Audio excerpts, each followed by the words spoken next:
I guess this is where we can maybe segue into ecocentrism and ethics, because I think that, this is something that if you are kind of a libertarian, you don't, and you believe in sort of absolute freedom, which I mean, we are seeing a lot of Yeah, in certain parts yeah, of, yeah. say, for America, for example.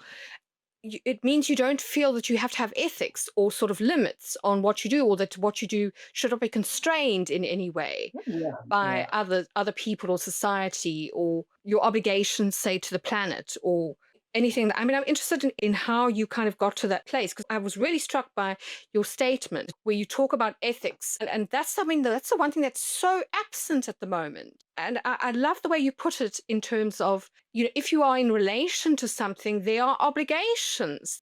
Ethics immediately comes into it. So I just wondered if you could maybe talk a little bit to that. Well, the word ecology is the study of relationships between individual animals and beings and communities of animals. Okay?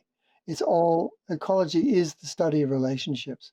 Ecocentrism means you putting relationships not restricted to human beings, because that's anthropocentrism. You're putting relationships with all kinds of beings at the center of your life. And as human beings, we have the unique privilege or the curse of consciously realizing that in any relationship that you're in, you are having an effect on the other party. Otherwise, it's not a real relationship. If person A is affecting person B, but not the other way around as well, it's not a relationship. It's Yes. just pure, say, dominance, master slave, or whatever you want to call it. But it's not a relationship. Well, if you're having an effect on the other, whoever the other is, Yes. then you are responsible for that effect. You have to take responsibility for that effect. In which case, the principle becomes, in the words of one of my fellow editors at the Ecological Citizen, do least harm. Yes. Do the least harm you can. You're not going to be perfect. You're not going to do probably no harm. That's not realistic.